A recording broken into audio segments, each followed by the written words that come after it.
নমস্কার বন্ধুরা, আশা করি আপনারা সবাই ভালো আছেন। তো আজ বেশ কয়েকদিন পর আরেকটা নতুন আপডেট নিয়ে আপনাদের সামনে হাজির হয়েছি।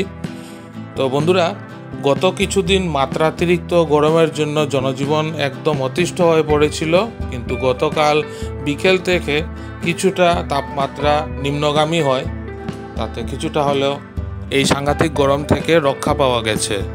কিন্তু আবার সেই সাথে ঘূর্ণিঝড়ের আশঙ্কাও কিন্তু দেখা দিয়েছে, কেননা গতকাল পশ্চিমবঙ্গ এবং বাংলাদেশের উপকূলবর্তী জেলাগুলোতে কিন্তু ঘূর্ণিঝড় রেমাল আছড়ে পড়েছে।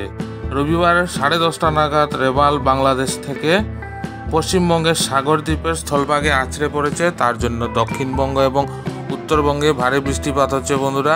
তার জন্য আমাদের উত্তর পূর্ব ভারতে, বিশেষ করে আসামে তথা বরাক উপত্যকায়ও ভারী থেকে প্রচণ্ড ভারী বৃষ্টিপাতের সম্ভাবনা আছে।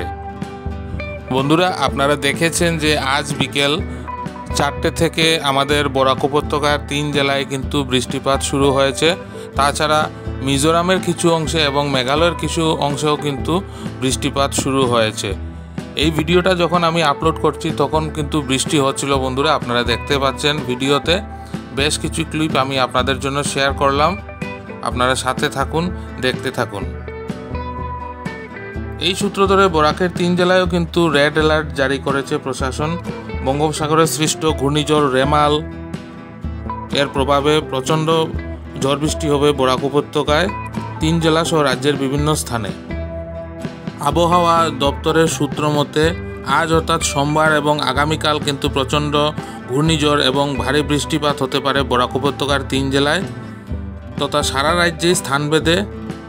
এজন্য ইয়েলো এবং রেড অ্যালার্ট জারি করা হয়েছে। বরাক উপত্যকার 3 জেলা কাছাড়, করিমগঞ্জ এবং হাইলাকান্দিতে জারি করা হয়েছে রেড অ্যালার্ট। সোম ও মঙ্গলবার দুদিনই রেড অ্যালার্ট জারি থাকবে বরাক উপত্যকায়। জীবন এবং সম্পত্তি সুরক্ষায় অসম স্টেট ডিজাস্টার ম্যানেজমেন্ট অথরিটির পক্ষে জারি করা হয়েছে নানান সতর্কতা। বরাকের 3 জেলায়ও জারি করা হয়েছে যেহেতু সতর্কতা, তা পালন করার জন্য আহ্বান জানিয়েছেন জেলা প্রশাসন। আবহাওয়া বিভাগের পক্ষ থেকে জানানো হয়েছে 27 ও 28 মে রাজ্যের অধিকাংশ জেলায় ভারী থেকে প্রচণ্ড ভারী বৃষ্টিপাত এবং সাথে প্রবল ঘূর্ণিঝড় হতে পারে। প্রবল ঘূর্ণিঝড়ের আশঙ্কায় করিমগঞ্জ জেলায় বাতিল করা হয়েছে সব ধরনের ফেরি পরিষেবা। বন্ধুরা, যেহেতু বজ্রপাতেরও সম্ভাবনা আছে আজ এবং আগামীকাল, তাই প্রশাসনের থেকে জানানো হয়েছে যে ঝড় বৃষ্টির সময় খোলা জায়গায় যাবেন না এবং জলাশয়ে অবশ্যই যাবেন না। আপনারা সাবধান থাকবেন বন্ধুরা, সতর্ক থাকবেন।